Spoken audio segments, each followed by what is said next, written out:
በመገኘት አረካት በመገኘት ለአምላካችን ለእግዚአብሔር ይሁን። እንዴት አላችሁ? ጌታ ይመስገን። በጣም ደስ ብሎኛል ከእናንተ ጋር እንደዚህ አይነት ጊዜ ለማሳለፍ እግዚአብሔር እድል ስለሰጠኝ። ባለፉት ዓመታት የዛሬ ዓመት ስራ ስለነበረኝ በጣም ሌት ሆኜ ነበር የመጣሁት ታስታውሱ እንደሆነና ከዛም ባለፈው ዓመት ደግሞ አልቻልኩም እና ስለዚህ በዚህ ዓመት በረከት ሲደውልልኝ አይ እንግዲህ የሁለቱን ዓመታት በደንብ አድርጌ መካስ አለብኝ ብዬ ስላሰብኩ እንግዲህ ዛሬ ክብር ለእግዚአብሔር ይሁን። ጌታን እናመልከዋለን እና ያው ቤተሰቤንም ይዤ ነው የመጣሁት። እግዚአብሔር የተመሰገነ ይሁን።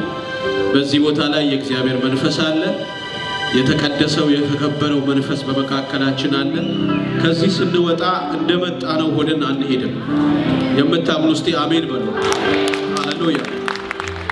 ከዚህ ስንመለስ እንደመጣ ነው ሄደን አንመለስም። ሃሌሉያ።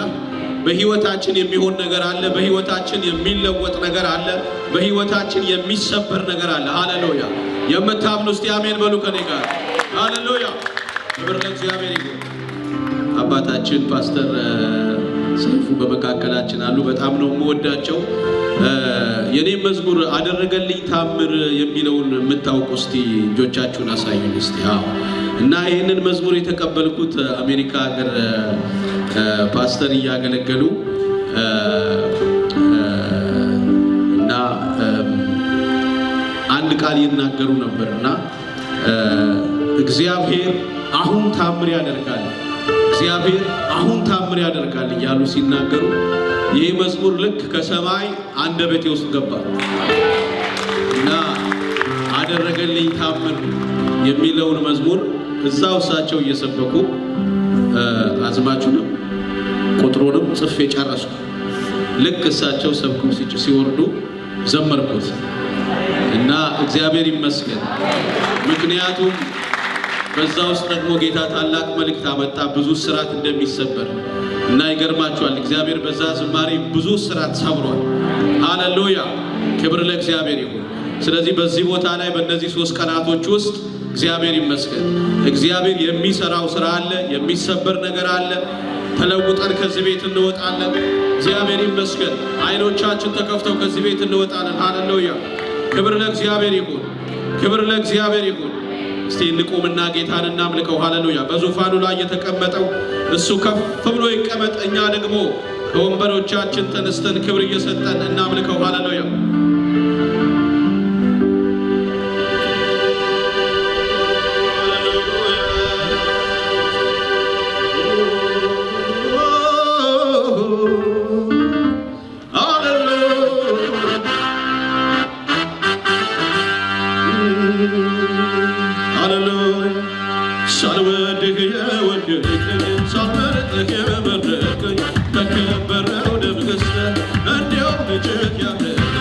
I'm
ስምህን ላሞጋግሰው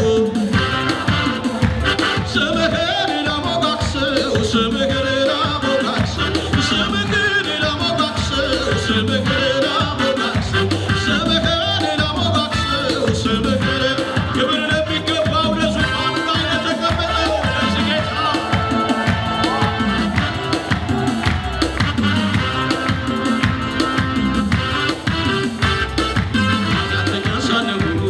ጽድቅ የማይገባ መርገሜን ወሰደው ኢየሱስ በደሙ አነጻኝ። የከሰሰኝ ጠላት ከእግሬ ስር ወደቀ። በረሃው ሕይወቴ ደረቁ ምንጭን አፈለቀ። ኃጢአተኛ ሳለሁ ጽድቅ የማይገባ መርገሜን ወሰደው ኢየሱስ በደሙ አነጻኝ። የከሰሰኝ ጠላት ከእግሬ ስር ወደቀ። በረሃው ሕይወቴ ደረቁ ምንጭን አፈለቀ። ሳልወድህ ወደድከኝ ሳልመርጥህ መረጥከኝ በከበረው ደም ገዝተህ እንዲያው ልጅህ ያደረገኝ አበሳዬን አራቅከው ቀንበሬን ሰባበርከው ፍቅርህ ለኔ ልዩ ነው ስምህን አሞጋግሰው ፍቅርህ ለኔ ልዩ ነው ስምህን ሳልወድህ ወደድከኝ ሳልመርጥህ መረጥከኝ በከበረው ደም ገዝተህ እንዲያው ልጅህ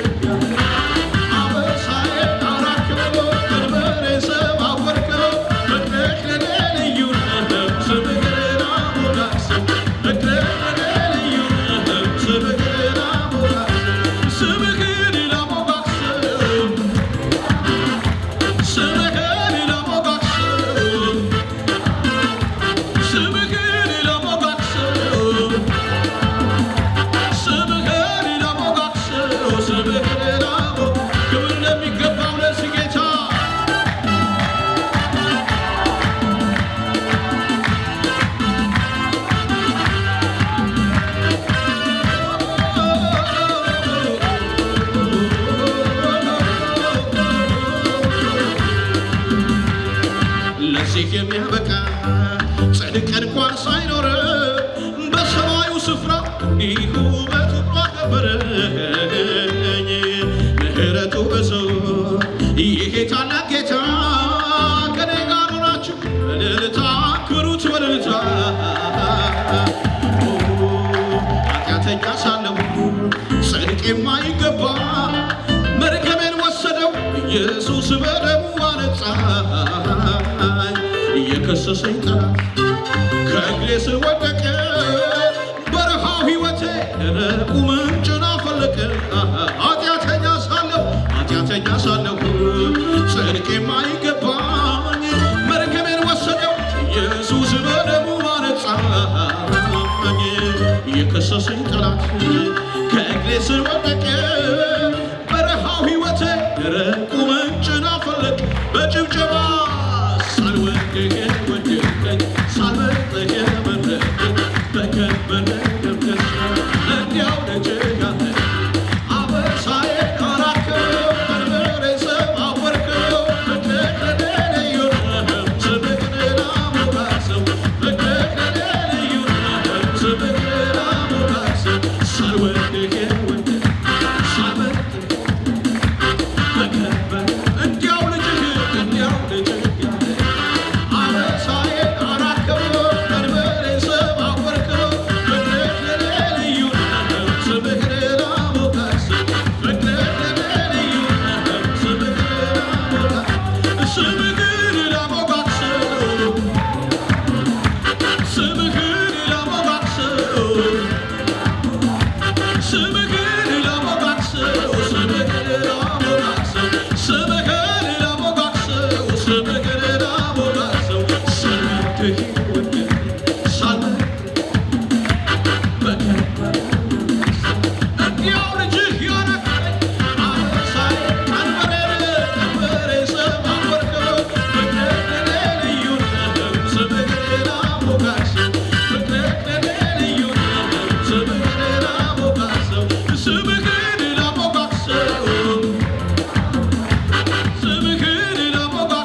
ስልጣን አለኝ የአምላክ ልጅ ሆኛለሁ የፈታኝን ጌታ ፈትቼ አከብረዋለሁ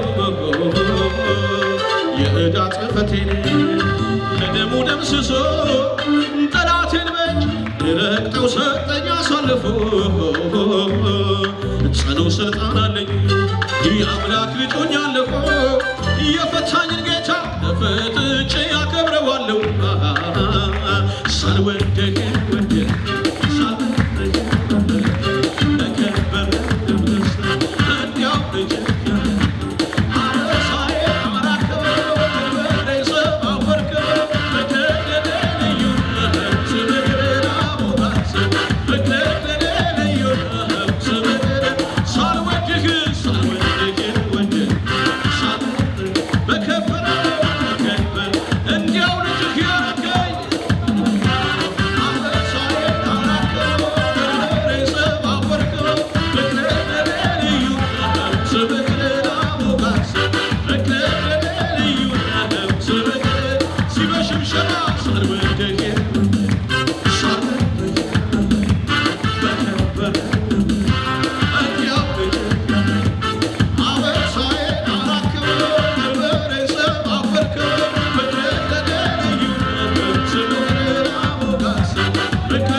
ዕዳችንን የከፈለልን ቀንበራችንን የሰበረው በመስቀል ላይ ስለኛ የተወጋው እውነተኛው አዳኝ እውነተኛው እረኛ እኛ ሳንፈልገው ወደኛ የመጣ ሃሌሉያ እኛ ሳንወደው የወደደን እኛ ሳንመርጠው የመረጠን ሃሌሉያ ስለዚህ ጌታ ክብር አምጡ ሃሌሉያ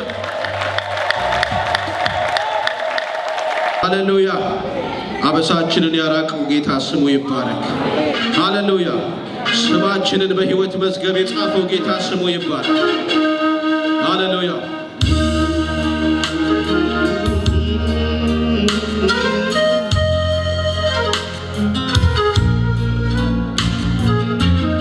ብዙዎቻችን ጌታ ባይደርስልን ኖሮ ዛሬ ሌላ ቦታ ነበርን ብዙዎቻችን ጌታ ባይደርስልን ኖሮ ዛሬ በሞት አፋፍ ነበርን ነገር ግን እጆቹን ዘርግቶ ያዳንን ሃሌሉያ ፍቅሩን ወደኛ የላከ እግዚአብሔር ሃሌሉያ ስሙ ይባረክ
Done.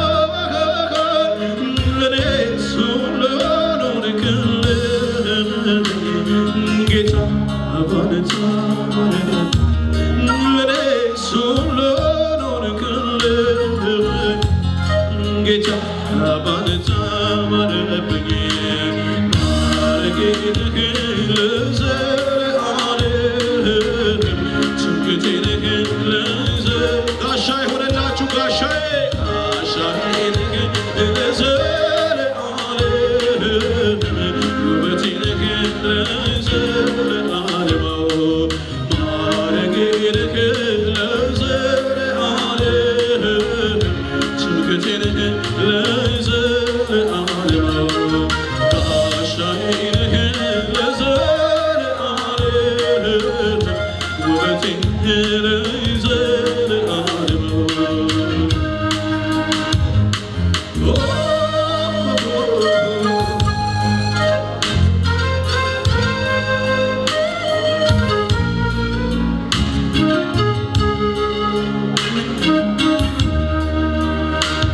ያማረብኝ ባንተ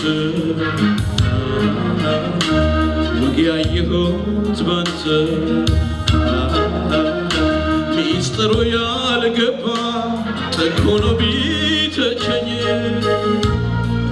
ያሰኘውን ይበል እኔ አይረብሸኝ ከእግርህ ስር ወድቄ ፈቅጄ አመልካለሁ መሸነፍ አልልም ኖሮዬ አምልኮ ነው ማነው እንዳንተ ይሆናል ማነስ ልቤን ይረዳል ለእኔስ ሁሉን ሆንክልኝ ጌታ ባንተ ማረብኝ ለእኔስ ሁሉን ሆንክልኝ ጌታ ባንተ እጆች ከፍ ይበሉና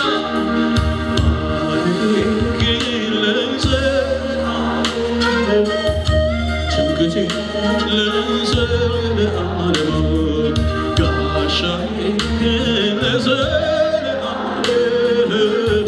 ውበቴነህ ለዘለዓለም ማረጌነህ ለዘለዓለም ትምክህቴነህ ለዘለዓለም ጋሻዬነህ ለዘለዓለም ውበቴነህ ሲማረግ ሆነላችሁ ማረጌነህ ለዘለዓለም ትምክህት የሆነላችሁ ጋሻ የሆነላችሁ ጋሻዬነህ ለዘለዓለም ውበቴ የሆነላችሁ ጌታ ውበቴነህ እጆች ከፍ ይበሉና ማረጌነህ ለዘለዓለም ትምክህቴነህ ጋሻ የሆነላችሁ ጌታ ጋሻዬን ለዘለዓለም ውበቴነህ ለዘለዓለም ሃሌሉያ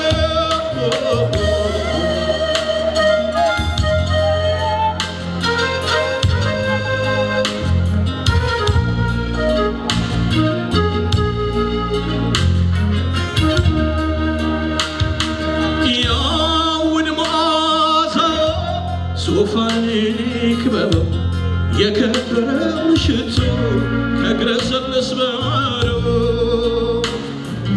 ክብሬን የጣልኮኝ ክብር እሰጥሃለሁ በሁለንተናዬ ላመልክህ ቆርጫለሁ አመልካለሁ ክብሬን የጣልኮኝ አመልካለሁ ክብር እሰጥሃለሁ አመልካለሁ የመኖሬ ትርጉም አመልካለሁ ሚስጥሩ ባንተ ነው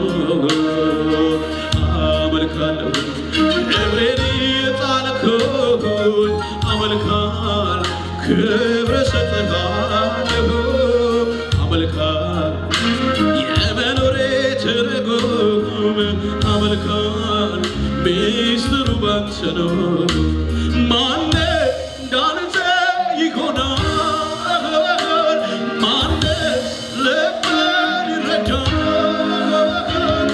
ለእኔስ ሁሉን ሆንክልኝ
እጆች ከፍ ይበሉና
ስለዚህ እንደዚህ ነው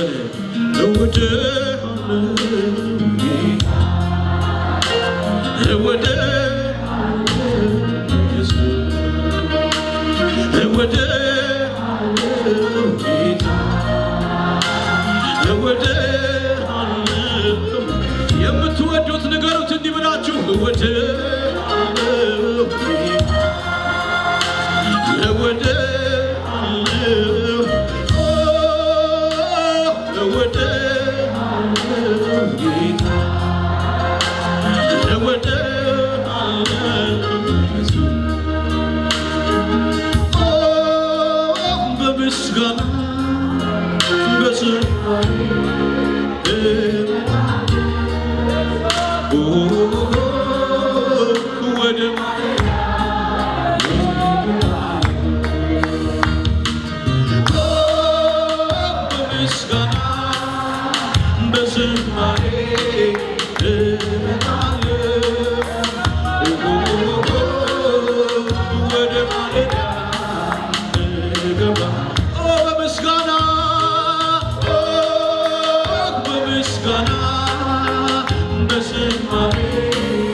የኢየሱስ ስም በተጠራበት የኢየሱስ ስም በተነገረበት ቦታ ሁሉ አርነት አለ። የኢየሱስ ስም በተጠራበት ቦታ ሁሉ ክብር አለ። ሃሌሉያ! የኢየሱስ ስም በተጠራበት ቦታ ሁሉ ነፃነት አለ። ሃሌሉያ! የኢየሱስ ስም በተመለከበት ቦታ ሁሉ ሃሌሉያ እስራት ይበጠሳል። ሃሌሉያ! ሃሌሉያ! ሃሌሉያ! እንዴት መታደል ነው ይህንን ጌታ ማምለክ! እንዴት መታደል ነው የእሱ መባል! እንዴት መታደል ነው በስሙ መጠራት! እንዴት መታደል ነው! ሃሌሉያ! ኦ ኢየሱስ ኢየሱስ ኢየሱስ ኦ ኢየሱስ ኢየሱስ ኢየሱስ ኦ ኢየሱስ ኢየሱስ ኢየሱስ ኦ ኢየሱስ ኢየሱስ ኢየሱስ ኦ ኢየሱስ ኢየሱስ ኢየሱስ ኢየሱስ ኢየሱስ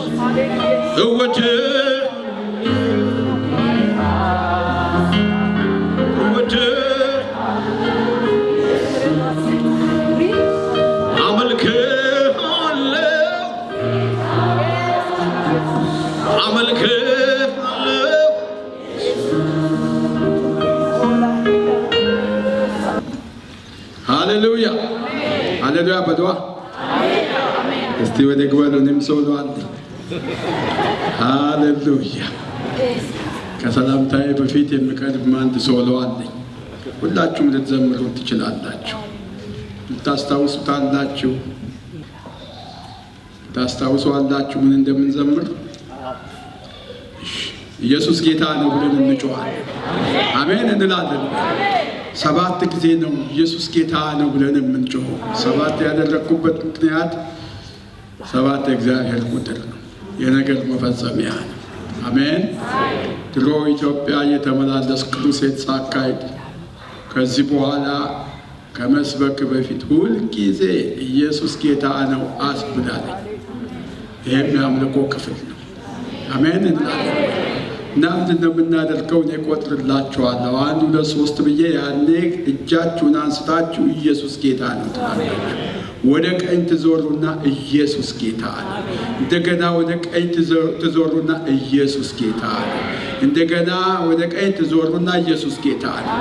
4 ሆነ አይደለም?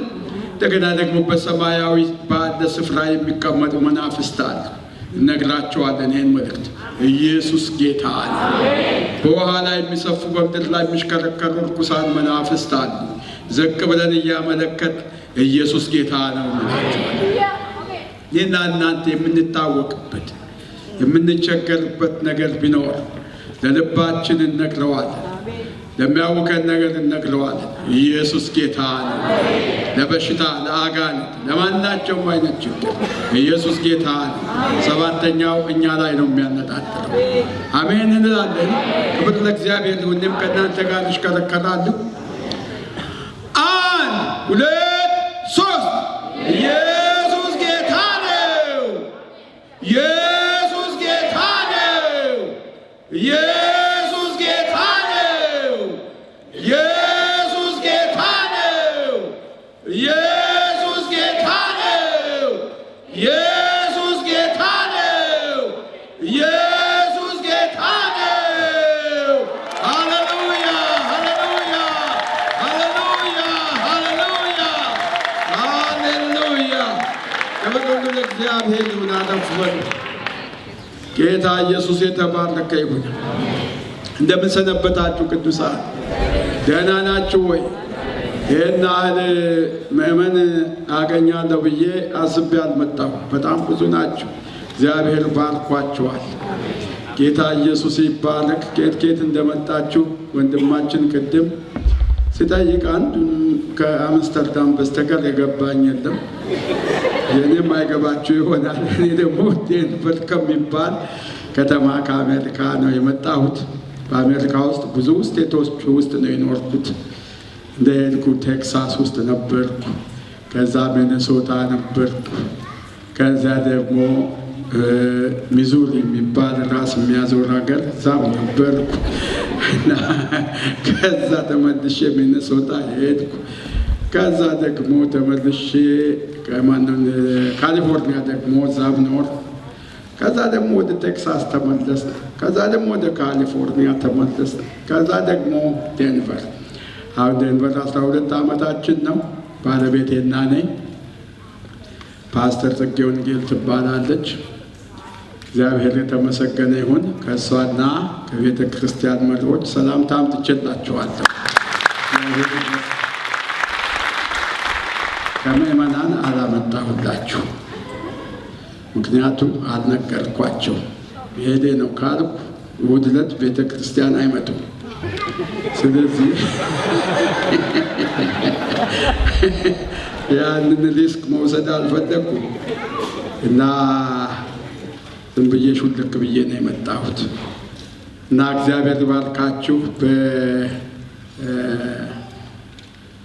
በዚህ ሀገር የምትኖሩ ቅዱሳን ተማክራችሁ የቤተ ክርስቲያን መሪዎች ይህን ጥሪ ስላደረጋችሁልኝ በጣም አመሰግናለሁ። መጋበዙን ብዙ ጊዜ ተጋብዣለሁ፣ ግን ስላልተመቸኝ ብዙ ጊዜ ወሰድኩ፣ አልመጣሁም። እግዚአብሔር ወዶና ፈቅዶ ይህን ጊዜ ስለሰጠን በጣም አድርጌ አመሰግነዋለሁ። ጌታ ይመስገን። ምን ልጄን ተስፋዬን ደግሞ በጣም ነው የምወደው፣ በጣም እና በሱ መዝሙር ብዙ ታንጸናል። አንድ መኝታ ክፍል አብረን ተኝተን አገልግለናል። ያን መዝሙር የተቀበለ ጊዜ ጌታ ይመስገን። እግዚአብሔር የተባረከ ይሁን። በክርስቶስ እንግዲህ ሁላችሁንም ወዳችኋለሁ። ዛሬ የማካፍላችሁ ጌታ የሰጠኝ መልእክት አለ እና ይገርማችኋል።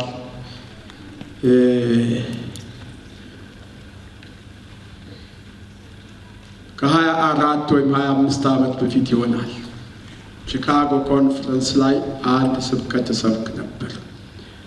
ይሄ ስብከት 3ቱ የቀራንዮ መስቀሎች ይላል እና ያን ስብከት ከሰበኩ በኋላ ዲቪዲው በየቦታው ተሰራጭቶ በጣም ብዙ ስራ ሰርቷል። ከዛ ወዲህ እኔ መልእክቱን አስቤውም አላውቅም።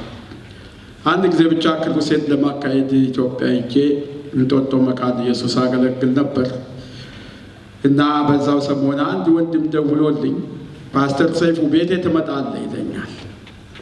በስልጣን ነበር ያለኝ። አልመጣም አልኩት። እንዴት ነው የሚናገረው?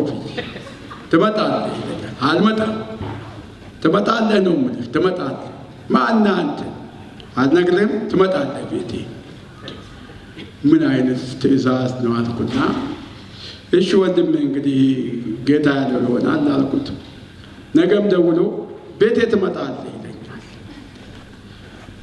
አስፈራኝም ነገሩ። አደጋ ሊጥልብኝም መሰለኝ።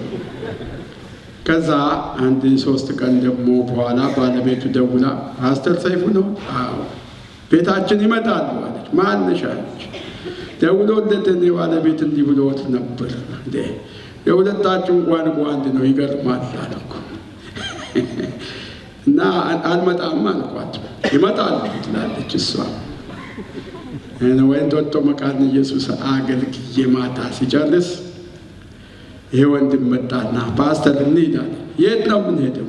ቤቴ ነው የምንሄደው። ማነህ አንተ? እንደ ስልክ እኮ ደውዬ ነግሬዎታለሁ። ይመጣል ብዬ አንተ ነህ እንዴ? በል እንግዲህ አልሄድም። ቤተሰቦቼም ብዙ ያጀቡኝ ሰዎች ነበሩ። አይ ግድ የለም መንፈሱ ጥሩ ነው ሂድለታል። ብቻዬን አልሄድም፣ አብራችሁ ትሄዳችሁ እንሄዳለን አሉ። እሱም ደስ ብሎት ይዞን ሄደ። ይህን በቃ 7ኛ ታውቁት እንደሆነ ጉራንኩል ውስጥ ብረታ ብረት የሚቀጠቀጥበት ሰፈር ውስጥ ግን ቆንጆ ቤት ነው ቤቱ። በጣም ቆንጆ ቤት ነው። እዛ ስንገባ በሩ ሲከፈት ቲቪ ተከፍቶ 3ቱ የቀራንዮ መስቀሎች የሚል ስብከት ይሰበካል። ነፍስ አልቀረልኝም። ቁጭ ብዬ 1 ሰዓት ከምናምን ያንን ቪዲዮ አየሁ። ወንጌላዊ ቆሞ በዓይኑ እምባ ዘለላ እየወረደ እርሶን ስላሳየኝ ጌታ በጣም አመሰግነዋለሁ። የእኔ ስራ እዚህ ቁጭ ብሎ ይህንን ቪዲዮ ለሰዎች ማሳየት ነው። ቤቱ ቀኑን በሙሉ ይሞላል። ወረፋው በሰልፍ ተጠብቆ ነው የሚታየው። የመጡ ሁሉ ደግሞ ጌታን እየተቀበሉ ይሄዳሉ። ዛሬ እግዚአብሔር ቤታችን አምጥቶት በዓይናችን ስላሳየን እናመሰግነዋለን አለ። በጣም ተገረምኩ በነገሩ። የዳኑትን ሰዎች ቁጥር ሲነግሩ ቁጥር ስፍር የላቸው እና ብዙ ሰዎች በየቀኑ ከዓመት በላይ ነው ሲያሳዩ የነበረው። የወንድማችን ቤት በቃ በዚህ በአንድ ስብከት ብቻ ተይዟል። ከጠዋት እስከ ማታ። ነገ ጠዋት ተንኳኩቶ ነው የሚከፈተው። እግዚአብሔር የተመሰገነ። ከዛ በኋላ እግራችን አመጡልን፣ አጠቡን። ከዛ ደግሞ እጃችን አስታጠቡን። ክትፎ በየአይነቱ፣ አይቤ በየአይነቱ፣ ቆጮ ምኑ አልቀረም። ያ ሁሉ ቀረበ፣ በላን። እግዚአብሔርን አመስግነን ተነስተን ይሄን እግዚአብሔር ይመስገን። ታዲያ ከ25 ዓመት በኋላ ወደዚህ እመጣለሁ ብዬ ሳስብ 3ቱ የቀራንዮ መስቀሎች ይለኛል ጌታ። እዚህ የሰበሰበን የመስቀሉ ፍቅር ነው። ሌላ ምንም ጉዳይ የለንም።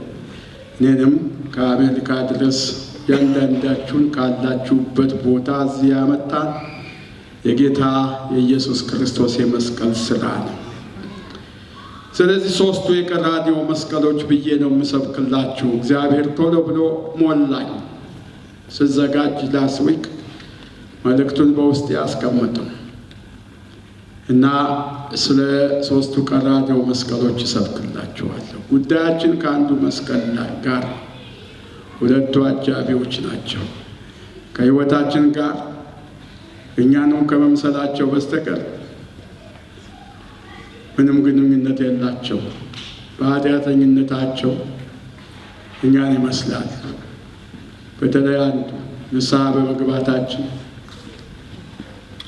ዋነኛው መስቀል ላይ ከተሰቀለው ከጌታ ከኢየሱስ ክርስቶስ ጋር ስለታረቅን እግዚአብሔር ይመስገን እኛን ይመስላል ለማለት ደፍራለሁ።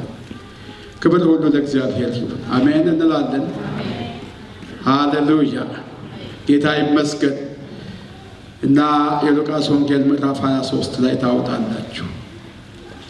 ሉቃስ ምዕራፍ 23 ቁጥር 32 እና 33 እናነባለን። ለጌታ ክብር ቆመን ነው የምናነበው።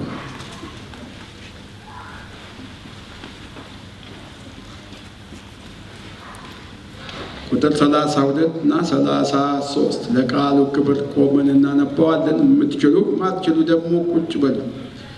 ጌታ ኢየሱስ የተባረከ ይሁን። እንዳልኳችሁ ከደንቨር ነው የመጣሁት። በዚያ ቤተ ክርስቲያን አለን፣ ጁብሊ ወይም ኢዮቤልዩ ወንጌላዊት ቤተ ክርስቲያን የምትል እድሜዋ ገና 7 ዓመት ተኩል ያህል ነው። እግዚአብሔር ይመስገን። ጌታ በብዙ ባርኮን ጌታን እናገለግላለን። በዚህ በኋለኛው ዘመናችንም እግዚአብሔር ረድቶን በፊት ዲቫይን ፓወር ሚኒስትሪ የሚንቀሳቀስ አገልግሎት ነው የሚያንቀሳቅስ። ብዙ በዓለም ዙሪያ ተንቀሳቀስኩ። አሁን ደግሞ ልጆች አሳድግ ተብዬ ቁጭ ብዬ መንፈሳዊ ልጆች እያሳደግን ነው ማለት ነው በጌታ በኢየሱስ ስም። ሌሎችንም 2 ክፉ አድራጊዎች ደግሞ ከእርሱ ጋር ይገድሉ ዘንድ ወሰዱ። ቀራንዮም ወደሚባል ስፍራ በደረሱ ጊዜ በዚያ እርሱን ክፉ አድራጊዎችንም አንዱን በቀኝ ሁለተኛውንም በግራ ሰቀሉ። የአብርሃም የይስሐቅ የያዕቆብ አምላክ ኤሎሂም ሆይ በተወደደው ብላቴና በጌታችን በኢየሱስ ክርስቶስ ስም እናመሰግናለን። ክብርን፣ ምስጋናን፣ አምልኮን፣ ስግደትን ሁሉ ለአንተ እናቀርባለን። አንተ የታረድከው በግ፣ ስለ እኛ መሥዋዕት የሆንክ፣ በዚህ ስቅለት ተብሎ በሚታወቅ ቀን ክብርን ሁሉ ለአንተ እንሰጣለን። በመካከላችን ተመላለስ። ቃልህ ወደ ሕዝብ ይምጣ። የመጣው ቃል የእያንዳንዱን ሰው ሕይወት ይለውጥ። እግዚአብሔር አምላካችን ሆይ አቤቱ ቅዱስ መንፈስን ልከህ እንድታስተምረን እንለምናለን። በጌታ በኢየሱስ ክርስቶስ ስም አሜን። ጌታ ይባርካል በሉልኝ። አጠገባችሁ ያለውን ሰው ግን እግዚአብሔር ይባርካችሁ፣ ይባርክሻል። እንደ ጾታችሁ ተነጋገሩ። ዛሬ በክርስቲያኑ ዓለም ውስጥ የስቅለት ቀን ተብሎ ይታወቃል፣ ይከበራል። ስለዚህ አጋጣሚ አይደለም ጌታ ይህን መልእክት ዛሬ ለእናንተ ሲሰጠኝ። ዘንድሮ ደግሞ የፋሲካ በዓል በሦስቱ ታላላቅ እምነቶች ውስጥ አንድ ላይ ነው የሚከበረው። ፕሮቴስታንት እምነት ውስጥ ያሉ የኦርቶዶክስ ቤተ ክርስቲያን፣ የካቶሊክ ቤተ ክርስቲያን ሦስቱም አንድ ላይ ነው የሚያከብሩት። ቀኑ አንድ ላይ ውለዋል ማለት ነው። ሁልጊዜ እንደዚህ አይደለም። እንደገናም ደግሞ አይሁዶች ከ3000 ዓመት በፊት ከግብፅ ባርነት የወጡበትን ጊዜ በማሰብ ከሰኞ ጀምሮ የፋሲካን በዓል ያከብራል።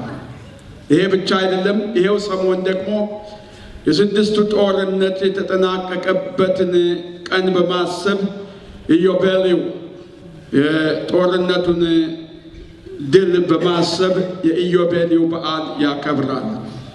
ስለዚህ አይነተኛ በዓል ይሄ በዓል ዝም ብሎ ተመልክተነው አስበነው የስቅለት ቀን የትንሣኤ ቀን እያልን የምናልፈው አይደለም።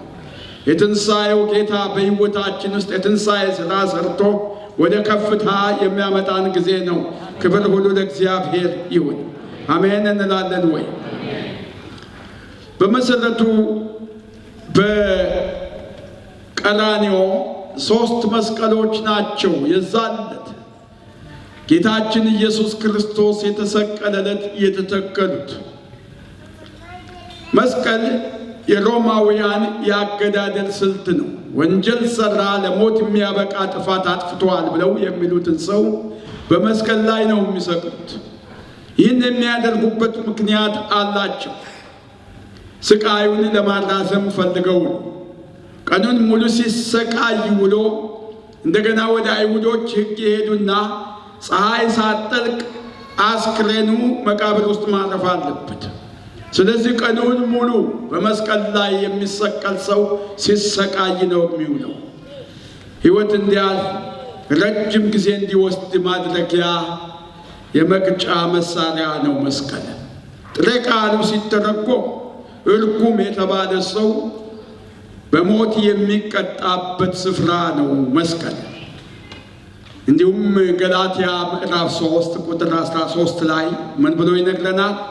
በእንጨት የሚሰቀል ሁሉ የተረገመ ነው ተብሎ ተጽፏልና ክርስቶስ ስለኛ እርግማን ሆኖ ከሕግ እርግማን ዋጀን።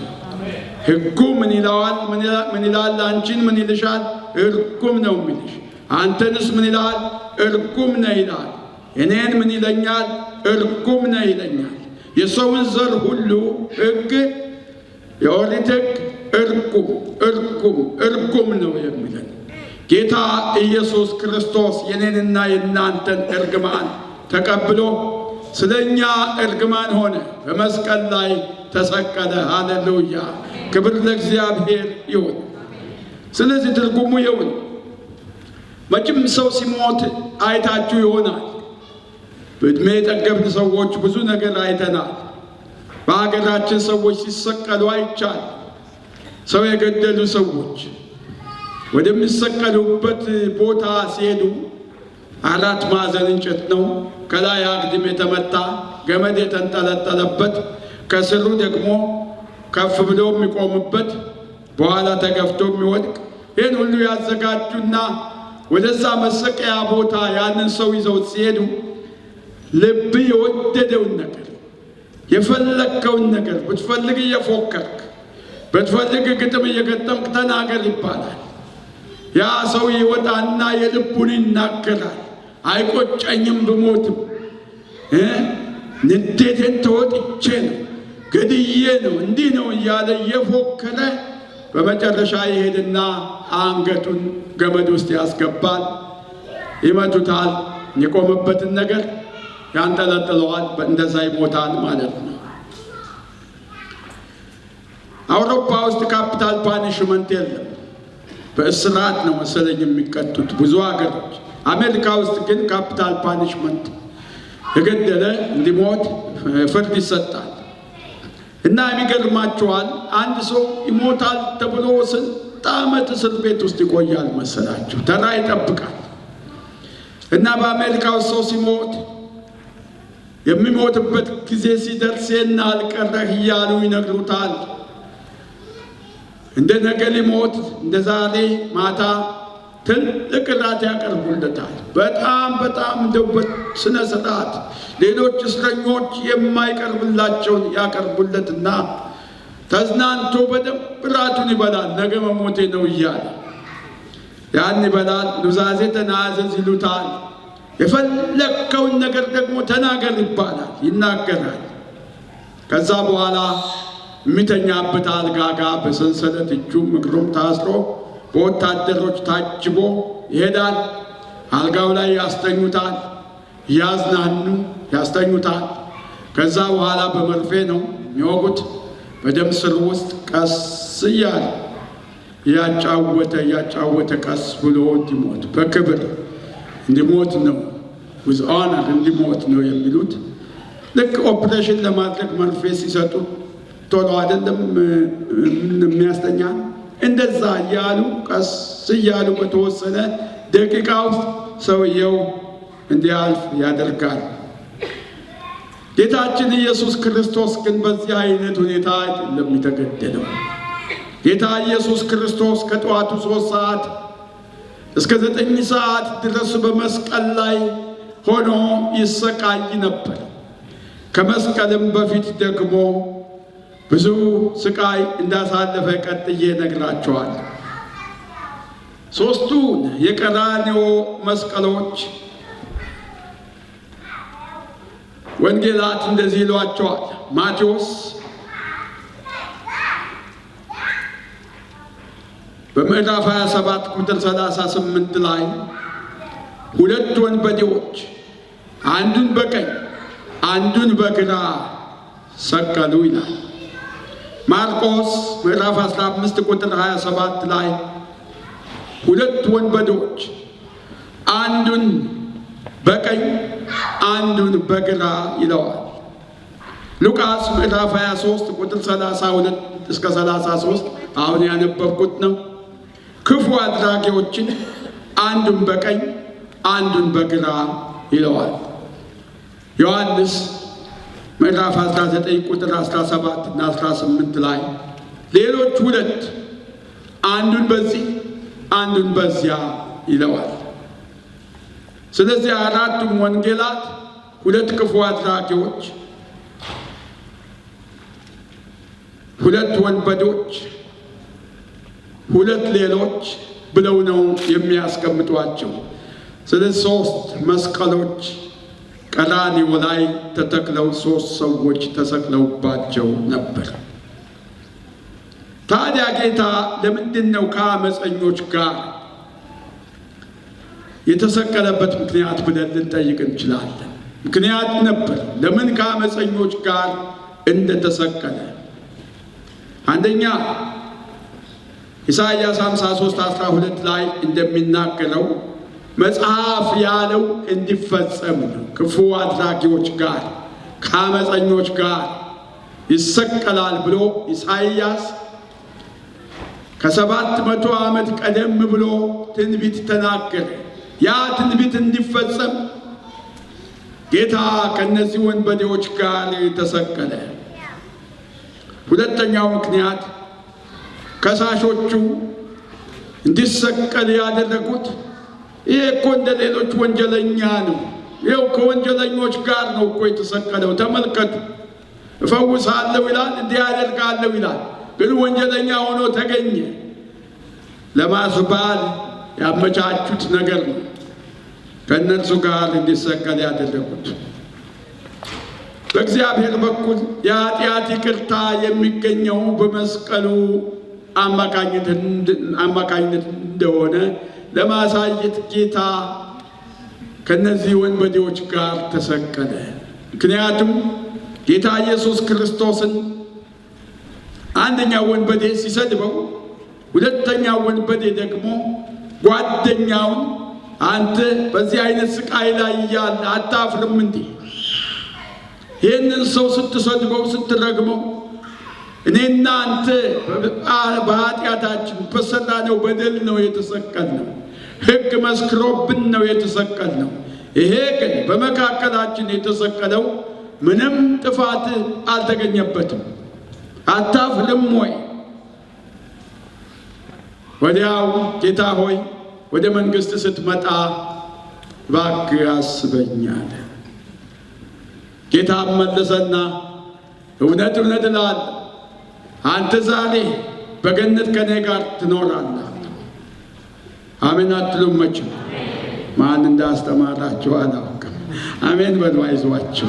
ክብር ለእግዚአብሔር ይሁን፣ ምሕረትን ያደረገለት። አንድ ጊዜ በሉቃስ ወንጌል ምዕራፍ 5 ላይ አንድ ሽባ ሰው በአልጋ ተሸክመው 4 ሰዎች ጌታ ኢየሱስ ክርስቶስ ወደሚሰብክበት ስፍራ አመጡና ከፑልፒቱ ፊት ለፊት ጣሪያ ነድለው የሰው ቤት አፍርሰው፣ ምክንያቱም በበር በኩል መግባት አልቻሉም። ኮንፈረንሱ ብዙ ሰዎች ነው የሰበሰበው። እና ጣሪያን እድለው አመጡና በፊት ለፊቱ ሲያስቀምጡ አንጋጦ ይመለከት ነበር። ይመለከትና ሊፈርድባቸው አይደለም፣ እንዴት የሰው ቤት ይነድላሉ፣ እንዴት የሰው ቤት ያፈርሳሉ ለማለት አይደለም። ነገር ግን እምነታቸው አስደንቆት በእምነታቸው በጣም ተደንቆ ያንን ሰው ሲያወርዱት አየና ልጄ ሆይ ኃጢአት ተሰረየልሃል። ፈሪሳውያንም እዛ ነበሩ። ማን ነው ይሄ ኃጢአትን ለማስተሰረይ የሚችል? እንዴት ነው የሚናገረው? ደግሞ ራሱን አምላክ አደረገ እያሉ ይተቹታል። ኃጢአትን ተሰረየልህ ማለት ይሻላል ወይስ አልጋህን ተሸክመው ወደ ቤት ሂድ ማለት ይሻላል? የትኛው ነው የሚቀለው ብሎ ጠየቃቸው።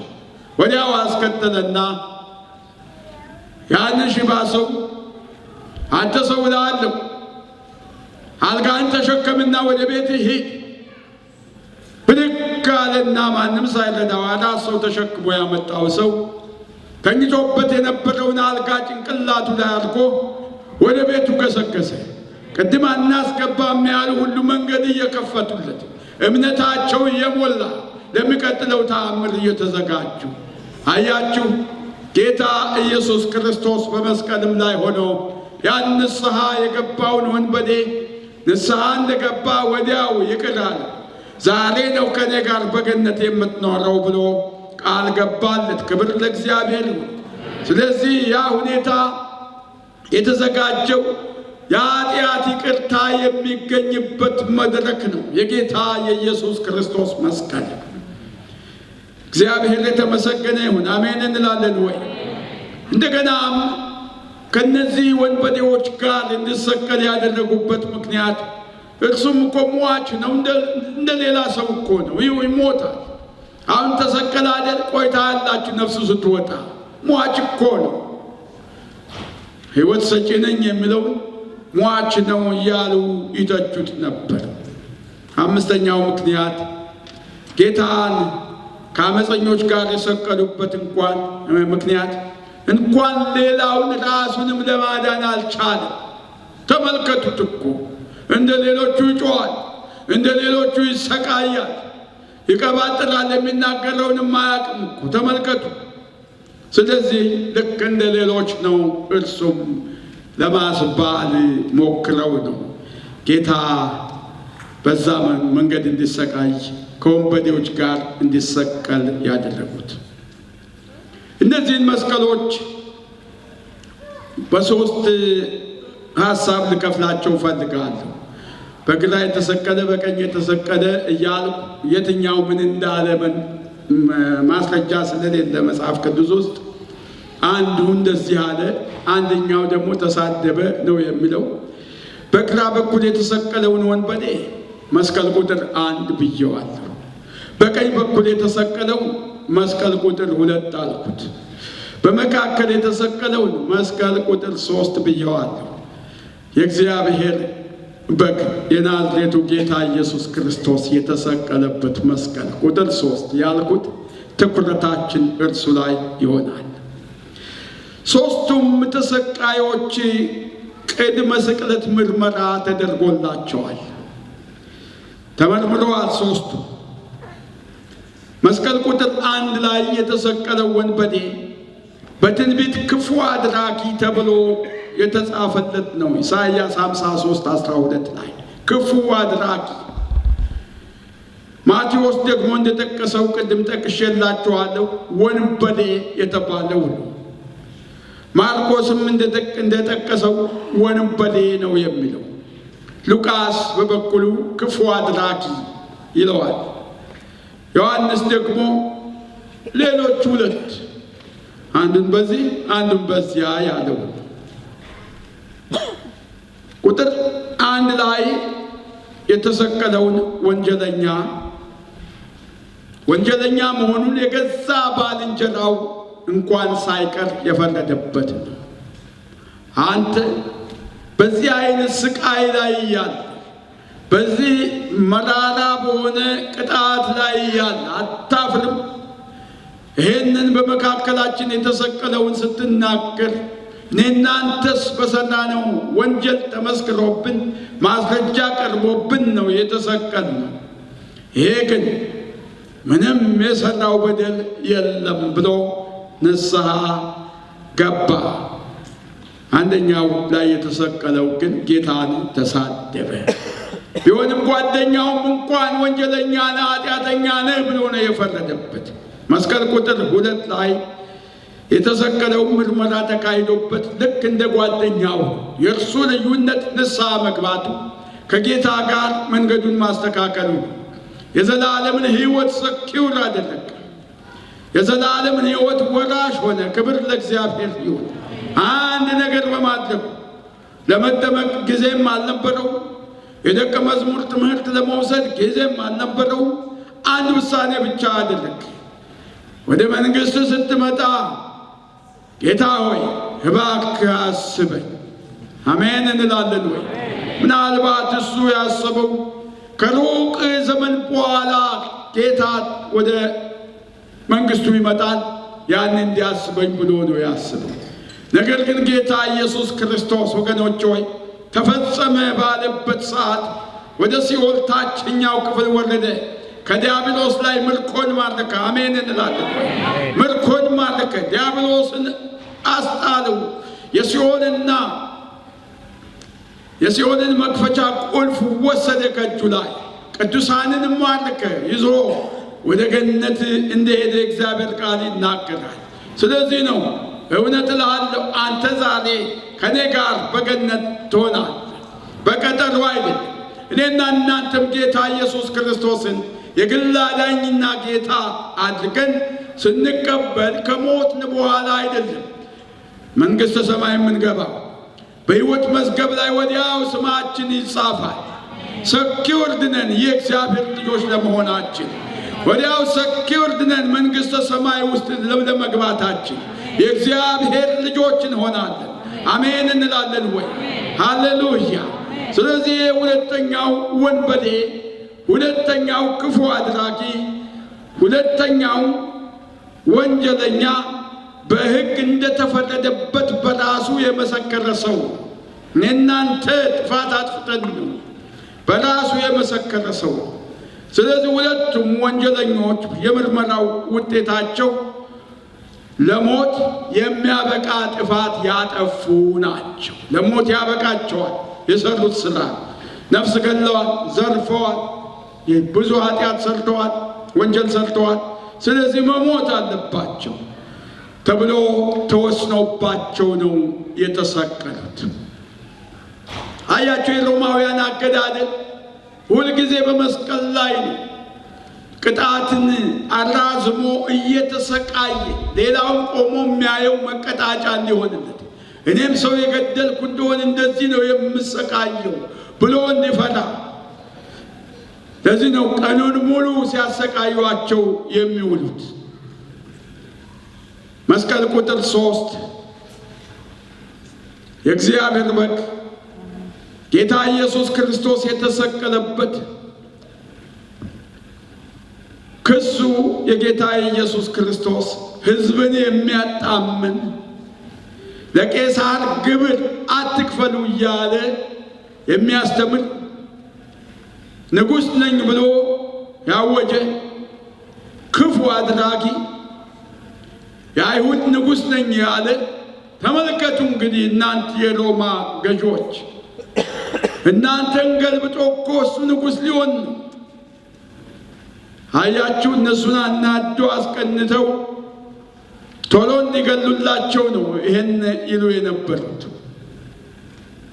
እነዚህ ካህናት፣ ሹማምንት፣ የአገር ሰዎች፣ ወሮበሎች ስቀለው የሚሉ ተሰብስበው ግብር አትክፈሉ ለቄሳር ብሎ አስተምሯል። ሕዝብን በትምህርቱ ያጣምማል። ይህን ቤተ መቅደስ አፈርሰዋለሁ፣ በ3 ቀን መልሼ እሰራዋለሁ ይላል። ኧረ ብዙ ነው እሱ የሚለው። የአይሁድ ንጉሥ ነኝ ይላል። የአይሁድ ንጉሥ እናንተ ናችሁ፣ ገዢዎቻችን እናንተ ናችሁ።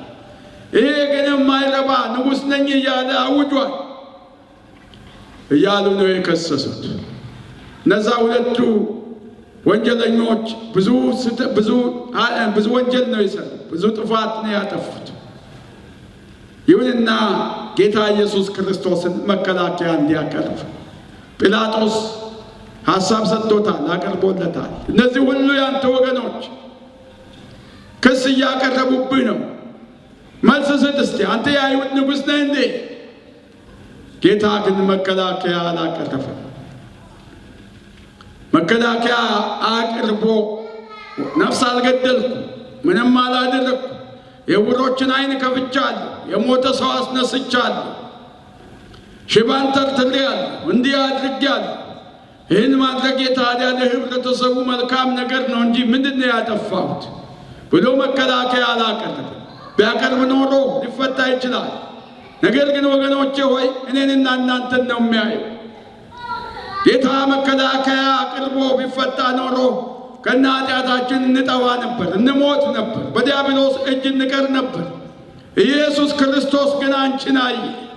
ጌታ ኢየሱስ ክርስቶስ አንተን አየ፣ የሰውን ዘር አየ። ብዙ ቢሊየን ሰዎች እስካሁን ድረስ ጌታ ኢየሱስን አምነው የተቀበሉ በመንግሥተ ሰማይ መዝገብ ላይ የተመዘገቡትን እነርሱን አየ፣ ራራልን፣ አዘነልን።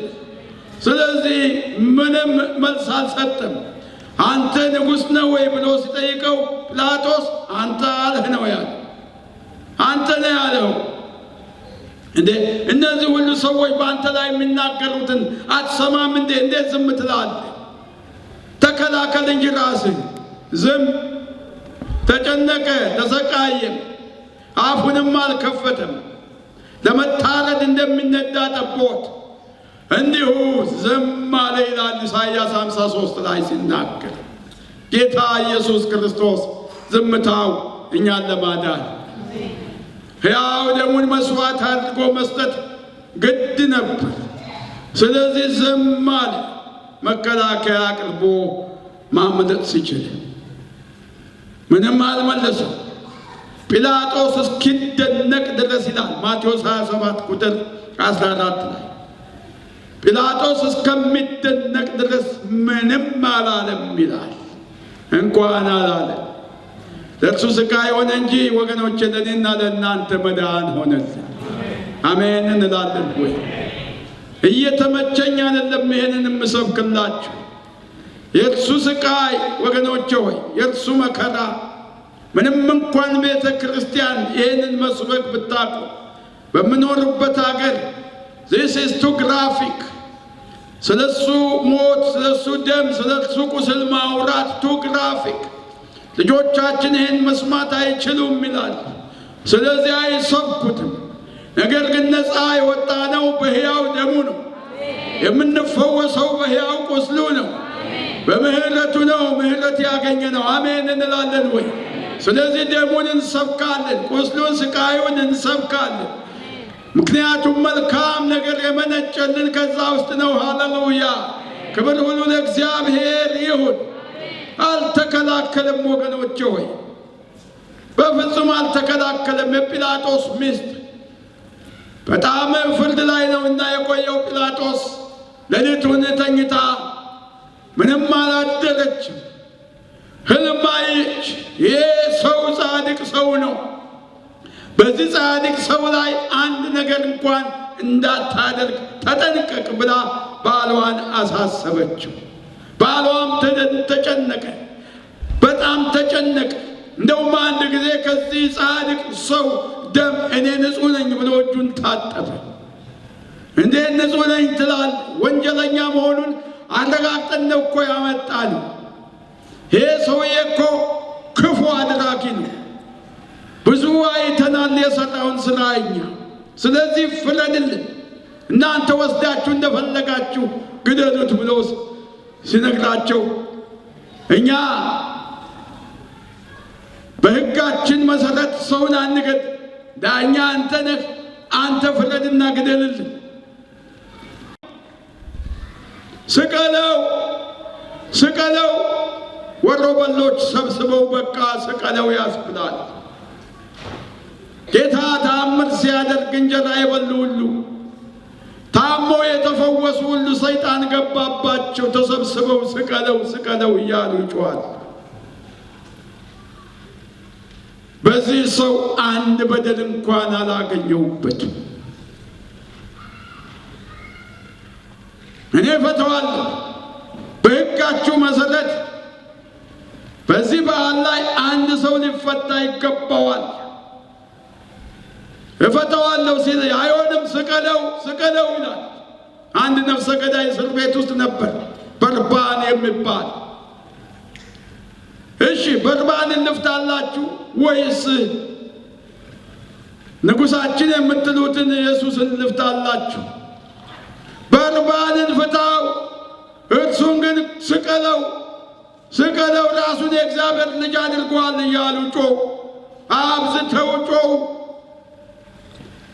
በርባን በምርጫቸው መሰረት ነፃ ተለቀቀ፣ ተፈታ። ነፍሰ ገዳዩ ግድ ነዋ፣ መሞት አለበት። እንግዲህ ፍርዱ ተፈረደ። ጲላጦስ እጁን ይታጠብ እንጂ ጌታ ኢየሱስ ክርስቶስን ገርፎ ነው አሳልፎ የሰጣቸው።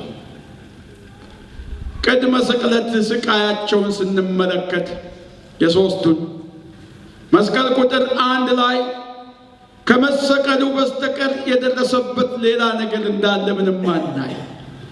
መስቀል ቁጥር 2 ላይ የተሰቀለው ወንበዴ ከመሰቀሉ በስተቀር ሌላ የደረሰበት ነገር የለም። መስቀል ቁጥር 3 ጌታ ኢየሱስ ክርስቶስ የሞተበት መስቀል የተሰቀለበት ላይ የተሰቀለው ኢየሱስ ክርስቶስ ሞት ይገባዋል ስቀለው፣ ሳይኮሎጂካሊ ድቅቅ አድርገው ጮኸውበት። ወገኖች ሆይ ስቀለው እያሉ እየጮሁ በፊቱ እየተፉበት እንትፍ።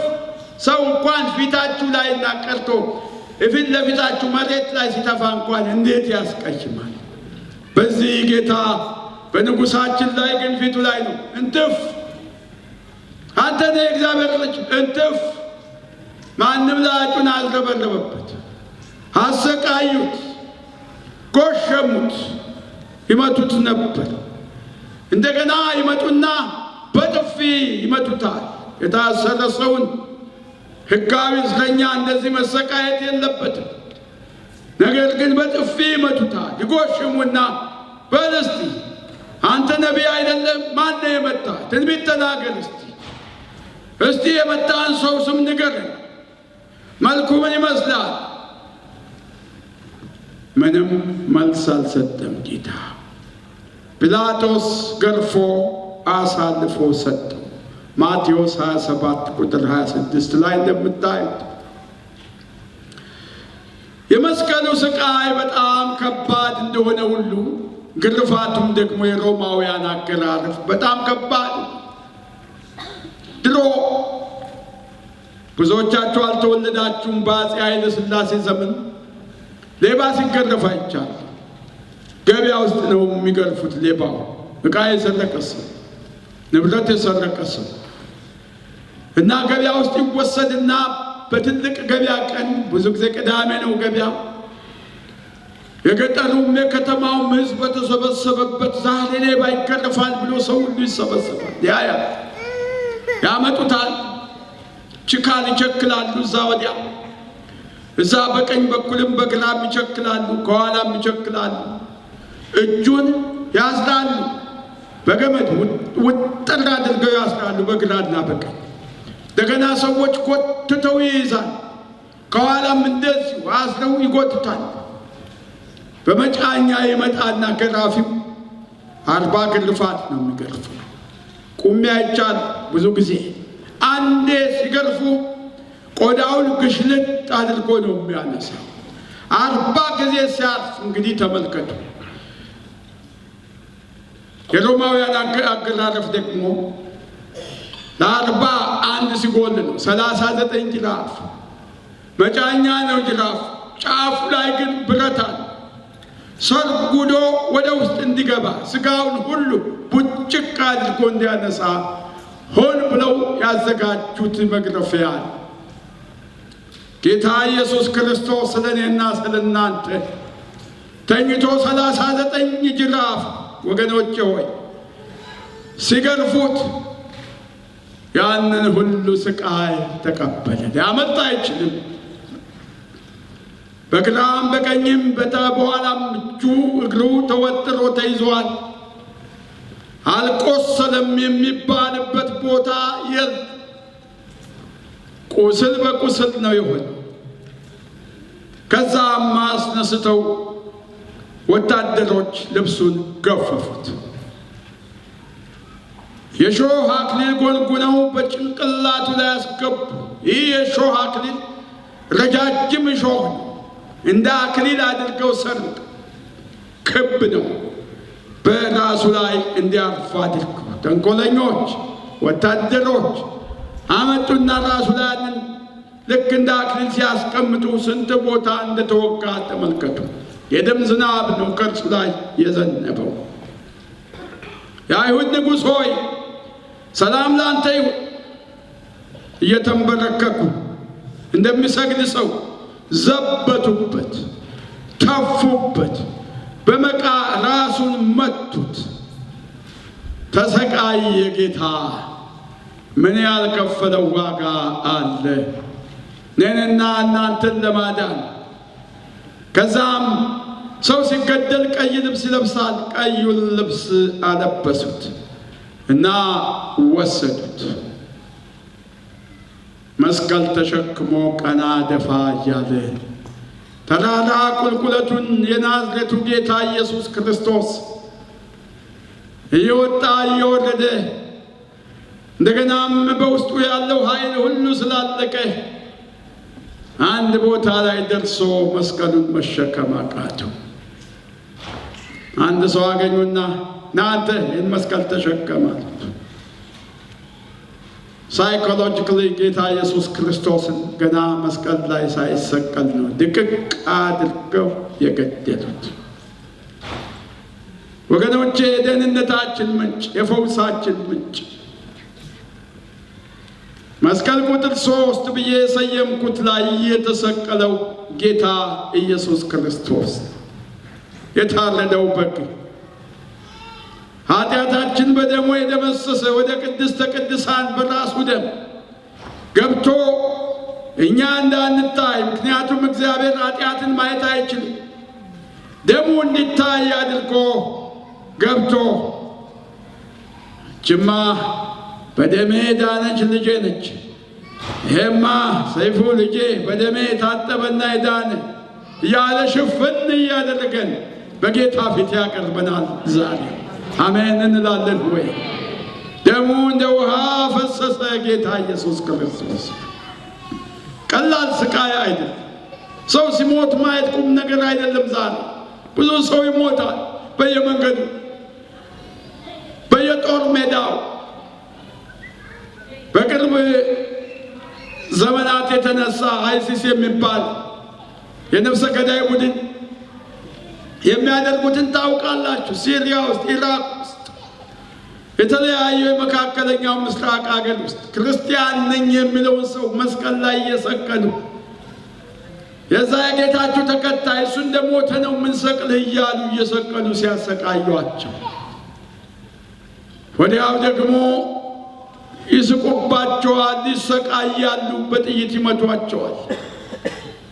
ዛሬ ወገኖች ሆይ ክርስትና ብዙ ዋጋ እያስከፈለ ያለበት ሰዓት ነው። የጌታ የኢየሱስ ክርስቶስ ስቃይ ግን ከዚህ ሁሉ እጅግ ብዙ ነው። እኔ የተነተንኩት ብቻ አይደለም።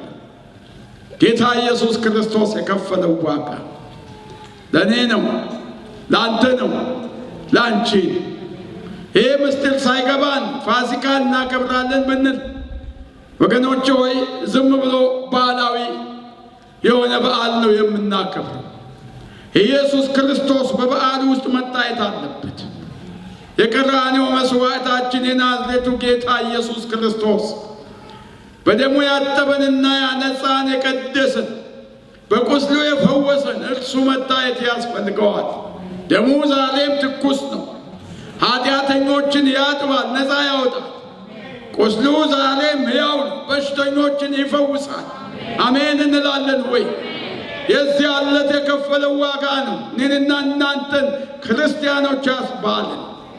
እኔና እናንተ ሰኪውር ሆነን መንግሥተ ሰማይ እንገባለን ልንል የቻልነው አንድ ቀን የዛሬ 2000 ዓመት በቀራንዮ መስቀል ላይ የተሰቀለው ጌታ ኢየሱስ ክርስቶስ በከፈለው ሙሉ ዋጋ ነው። ሌላ ዋጋ ሊከፈልልን አይችልም። ምትክ የሌለው መዳን የሚገኘው በዚህ መንገድ ብቻ ነው። መዳን በሌላ በማንም የለም። እንድንበት ዘንድ የሚገባ እግዚአብሔር ለሰው ልጆች የሰጠው ከሰማይ በታች ሌላ ስም የለምና ኢየሱስ ክርስቶስ ነው ያ ስም። ወገኖቼ ሆይ በዚህ ስም ነው ነፃ የምንወጣው። መሰቀሉን ብዙ ሰዎች ተሰቀሉ። የእግዚአብሔር ልጅ ግን ምንም ኃጢአት ያልሰራ የኔና የእናንተን ኃጢአት ተሸክሞ ስለ እኛ እርግማን የሆነ እርሱ ያን ሁሉ ዋጋ የከፈለው እኛን ለማዳን በዓለም ውስጥ ያሉ ሰዎችን ሁሉ ለማዳን። የዚህ ዓለት 3 መስቀሎች ቀራንዮ ላይ ተተክለዋል ብያቸዋል። ይሁን እንጂ ከ3ቱ መስቀሎች ቁጥር 3 ያልኩት ጌታ የተሰቀለበት መስቀል ላይ ነበር የሰው ሁሉ ትኩረት። ሁሉም ሰው ወደዚያ ነው የሚመለከተው። አላፊ አግዳሚው እየሰደበው እንዲህ አደርጋለሁ የሚለው ሰው አይደለም እንዴ? እንደዚህ ያለ ተአምር ያደረገው አይደለም እንዴ? ታዲያ የታለ ራሱን ለምን አያድንም እያሉ እየዘበቱበት የካህናት አለቆችና ጻፎች ራሳቸው ሌሎችን አዳነ፣ ራሱን ሊያድን አልቻለም። እስቲ ከወደደው አባቴ ነው የሚለው እግዚአብሔር ያድነው እያሉ ይሳለቁበት ነበር። ማቴዎስ 27 ቁጥር 41 ላይ ብታዩ ወታደሮችም ሳይቀሩ በልብሱ ላይ ቁማር ተጫወቱ፣ በልብሱ ላይ ዕጣ ተጣጣሉ። ለመካፈል ማለት ነው። ማርቆስ 15:24 ላይ ይሄን ነግረናል። መኳንንቱ፣ መሳፍንቱ፣ ያገሩ ሰዎች ተሰብስበው ሌሎችን አዳነ። እርሱ በእግዚአብሔር የተመረጠው ክርስቶስ ከሆነ ራሱን ያድን። ዛሬ ፋሲካ በዓል ለማክበር እንኳን ለትንሣኤው በዓል በሰላም አደረሳችሁ ለመባባል በዓሉ ካለፈ በኋላ ደግሞ ለመርሳት ከሆነ በዓል አከባበራችን ከንቱ ነው። የሞተው ለእኔና ለእናንተ እንደገና ሞትን አሸንፎ የተነሳው ኢየሱስ ክርስቶስ ከፍ ከፍ እንዲከብር እንድንሰግድለት እንድናመልከው ሕይወታችንን፣ ኑሯችንን፣ ቤተሰባችንን ያለንን ሁሉ እንዲገዛ ሁለንተናችንን እንድንሰጠው ከሆነ ጥሩ በዓል እያከበራችሁ ናችሁ። ክብር ለእግዚአብሔር ይሁን። አሜን እንላለን ሆይ ኢየሱስ ጌታ ሃሌሉያ። ወደ ኢሳይያስ 53 ልውሰዳችሁና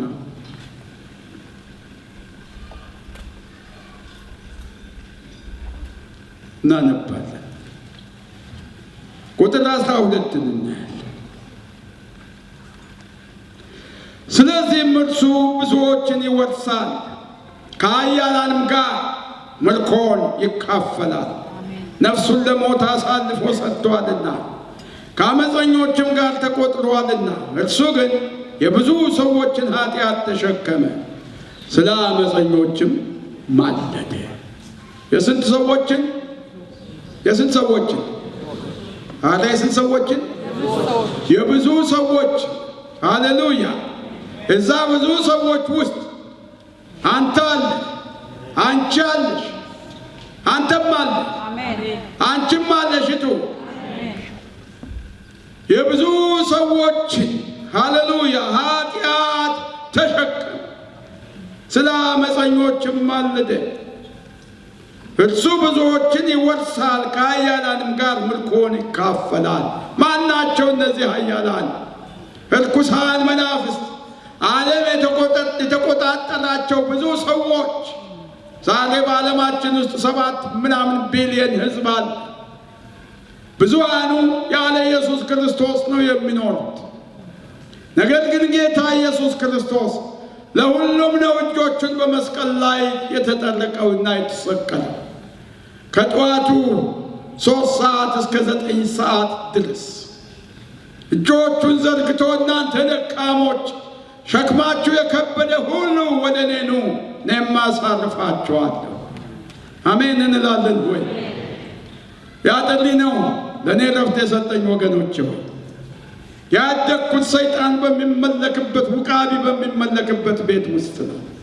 እጅግ በሚያሳዝን ቤት ውስጥ አስታውሳለሁ። እናቴ በበኩሏ ጨሌ ምናምን እያደረገች አቴቴ እያለች ትሰግዳለች።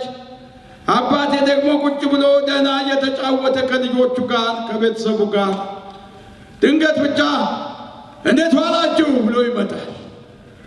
ክፉ መንፈስ አጋንንት ያስጓለዋል፣ ያሰኘዋል። ገና ቀጥቀጥ ሊያደርገው ሲጀምር እናቴ ታውቃለች። ትሮጥና ቡና መቁላት ትጀምራለች። ያለ ሲያሰኘው ሲያስጓላው እጅሽ ከምን ይኸው ጌታዬ፣ ይኸው ቡና እያፈላሁ ነኝ፣ ሌላውን ደግሞ አቀርባለሁ፣ ቀጠሮ ይሰጠኝ ትላለች፣ ትቀባጥላለች። በቃ የማይጠይቀው ነገር የለም። ከዛ ቡናው ይፈላል፣ ይንተከተካል። በጣም የፈላ ቡና ከእሳቱ ላይ ብድግ አድርጎ ከከሰል ምድጃ ላይ ጀበናውን በአፉ ላይ አድርጎ ግልብጥ ያደርገውና ይጠጣዋል። ቃጠሎ አይደለም ይጠጣዋል፣ ያስጓለዋል። ከዛ በኋላ ልጄ ፈለሴ ና እስቲ ና ልባርክ ና። ሰይጣን ደግሞ ምን በባረክ ያውቃል? የተረገመ ፍጥረት ና ልባርክ ይላል።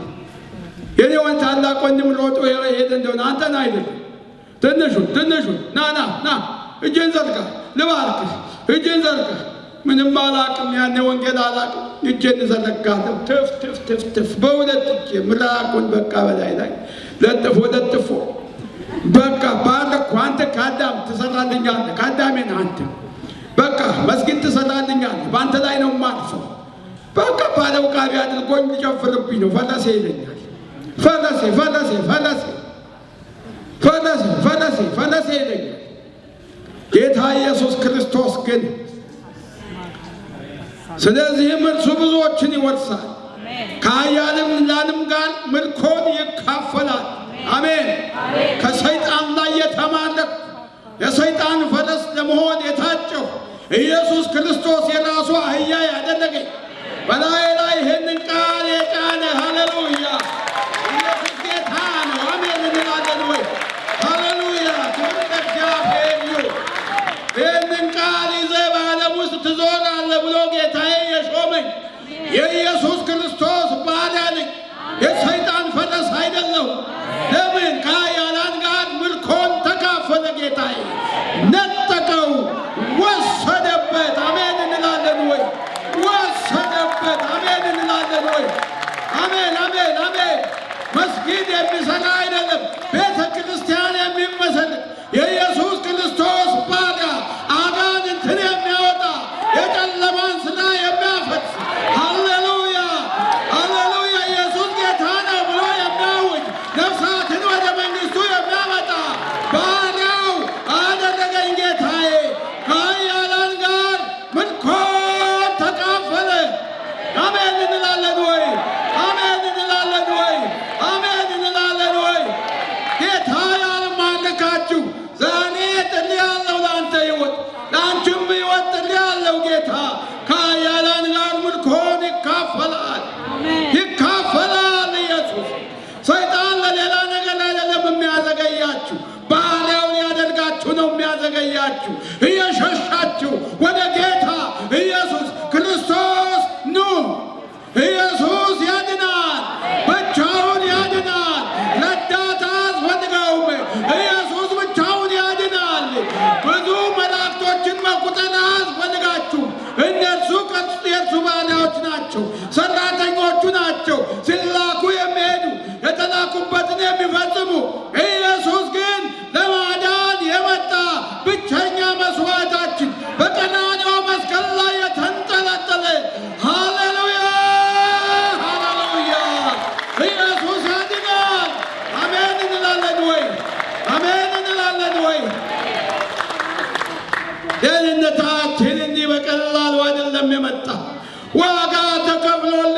ወገኖቼ ሆይ አያችሁ፣ የአባቴን አንድ ቀን አይደለም እንዲህ ያስወረቀው እሳት የሆነውን ቡና ከጀበናው አውጥቶ ግልብጥ አድርጎ ጠጥቶ ነገ ጠዋት ይሞታል ይታመማል ብለን እንጠብቃለን። ምንም ነገር የለም፣ ሰላም ነው። በጠዋት ተነስቶ አረቄውን ጠጥቶ ወደ ስራው ይሄዳል።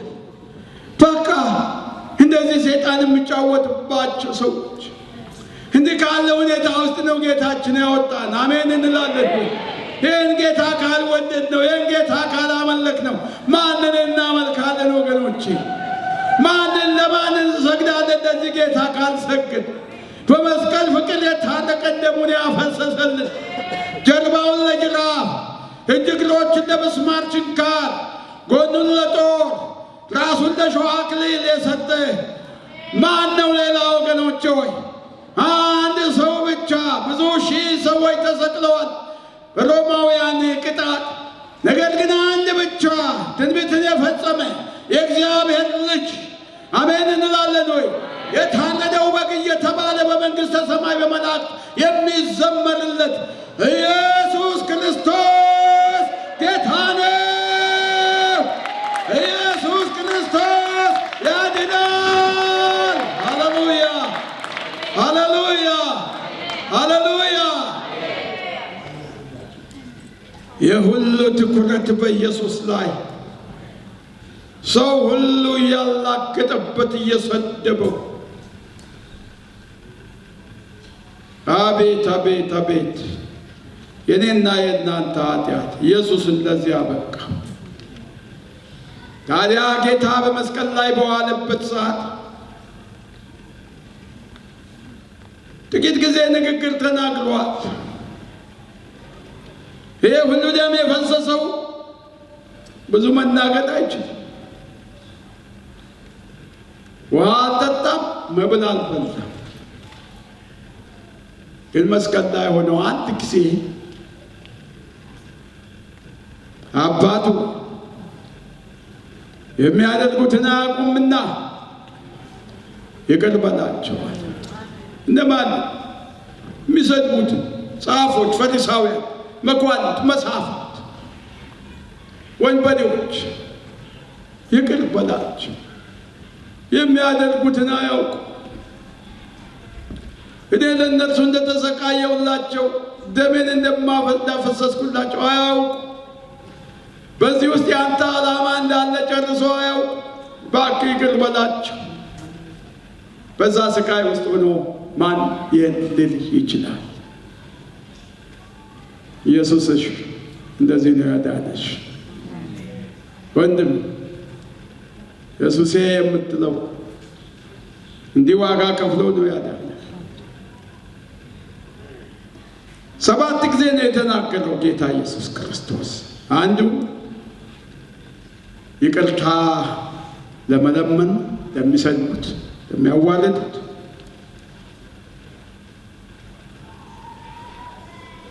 ከአባቱ ጋር 3 ጊዜ ነው የተነጋገረው። አንዱ ይሄ ነው የይቅርታ ጥያቄ። ሌላው ኤሎሄ ኤሎሄ ላማ ሰበቅታኒ ማርቆስ 15 ቁጥር 34 አባቴ ሆይ ስለምን ተውከኝ? ለምን እንደተወው አባቱ ያውቃል። ለምን እንደተወው በትክክል ያውቃል። ጌታ ሳያዝንለት ቀርቶ አይደለም ለልጁ። ከእርሱ ስቃይ ይልቅ ባሻገር እኔንና እናንተን እያየን ገና ወደፊት የሚድኑትን እያየ ነው።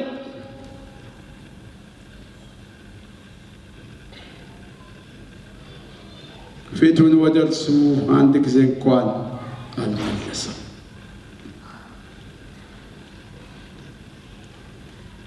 ሶስተኛ ከአባቱ ጋር የተነጋገረው ሉቃስ 23:46 ላይ ተጽፏል።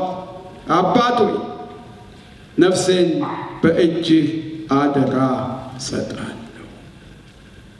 3 ጊዜ ነው የተነጋገረው። ከሰዎች ጋር ተነጋግሯል። አንዱ ከወንበዴው ጋር እውነት እውነት እልሃለሁ አንተ ዛሬ ከኔ ጋር በገነት ትሆናለህ 7 ጊዜ ከተናገረው ንግግር አንዱ ለወንበዴው፣ አንድ ደግሞ ለእናቱና ለዮሐንስ አንቺ ሴት እነሆ ልጅሽ፣ እናትህ እነኋት፣ እንደ እናትህ ተንከባከባት፣ እንደ እናትህ ተከር አድርጋት፣ አደራ ነው በዛ ስቃይ ላይ ሆነ። አዎ ለእናትየው ስምዖን የሚባል ትንቢት ተናግሮላት ነበር። ጌታ ኢየሱስ ክርስቶስን በእቅፍ ወደ መቅደስ ይዘውት ሲሄዱ ያንን ብላቴና ባረከ። ብዙ ልጆች መጥተዋል ወደ መቅደስ ዴዲኬሽን፣ ብዙዎች መጥተዋል ከዛ በፊት። ነገር ግን በመንፈስ ተረድቶ ስምዖን የሚባል ተነስቶ ወደ መቅደስ ወጣ ይላል። ሕፃኑን ባየ ጊዜ በጣም ደስ አለ። ከዚህ በኋላ ሕይወት በቃኛል፣ ይህን መድኃኒት በዓይኖቼ አይቻለሁና ባሪያህን በሰላም አሰናብተው ካለ በኋላ አንቺ ሴት በነፍስሽ ውስጥ ሰይፍ ያልፋል። እናቱ ቆማ የሚደርስበትን ስቃይ ሁሉ ትመለከት ነበር። ሰይፍ በውስጧ እያለፈ ነበር።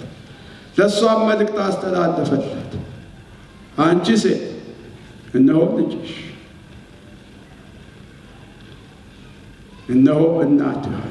ይወደው የነበረውን ደቀ መዝሙር። ሌላው 6ኛው ጌታ የተናገረው በመስቀል ላይ ሆነው ተጠማሁ አለ። ኮካ ኮላ፣ ፋንታ፣ ቀዝቀዝ ያለ ውሃ ወይም ደግሞ ብርዝ ወይም እርጎ አይደለም ያመጡለት። በጣም የሚኮመጥጥ ቆምጣጤ የሰውን አሟሟት የሚያጣድፍ በሰፍነግ ሞልተው አመጡና አጠጡት። 7ኛ የተናገረው ዮሐንስ 19:30 ላይ እንደሚናገረው ተፈጸመ። ሃሌሉያ! ሚሽን አካምፕሊሽድ፣ ተፈጸመ። የልጆቼ መዳን ተፈጸመ። የልጆቼ መከራ ተፈጸመ። በዲያብሎስ ስር መገዛት ተፈጸመ። አለቀ በቃ። ተልእኮዬን ፈጸምኩ። አለቀ አለ። ሃሌሉያ! ክብር ለእግዚአብሔር። ተፈጸመ። ዛሬ የኔና የናንተ መከራ፣ የኔና የናንተ ስቃይ በጌታ በኢየሱስ ክርስቶስ የመስቀል ሥራ ተፈጸመ። አሜን እንላለን ወይ? እረፍት አገኘን፣ ሰላም አገኘን። ወገኖቼ ሆይ አንድ ቀን በሰላም ውሎ መግባት እንዴት አይነት ትልቅ ድል ነው! ነገር ግን የዘላለም ሰላም ጌታ ኢየሱስ ክርስቶስ ሰጠን። አንድ ጊዜ ለዘላለም አጸደቅ፣ መንግሥቱን አወረሰን። ክብር ለእግዚአብሔር ይሁን። ተፈጸመ አለ፣ ነፍሱን ሰጠ። ከዛ በኋላ አልተናገረም።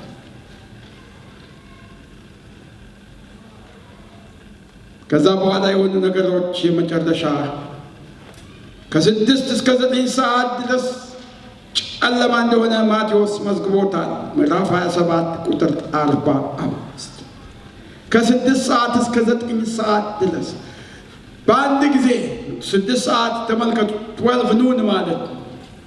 ሁሉ ነገር ጨለማ ሲሆን ግራ መጋባት፣ መተረማመስ ነው የሚሆነው። ይሄ ብቻ አይደለም፣ ምድር ተናወጠች። አውሎ ነፋስ ወዲያ ወዲህ ሕዝቡን አራወጠ። ይሄ እንኳን አይበቃቸውም። የእግዚአብሔር ልጅ ነው በድለናል ብሎ ንስሐ ለመግባት ምንም። እንደገናም የመጨረሻ ነገር ማርቆስ 15:38 ላይ የቤተ መቅደስ መጋረጃ ከላይ እስከ ታች ድረስ ተቀደደ። ምንድን ነበር ከመጋረጃው በስቲያ ያለው? ቅድስተ ቅዱሳን ታቦቱ የሚቀመጥበት ስፍራ።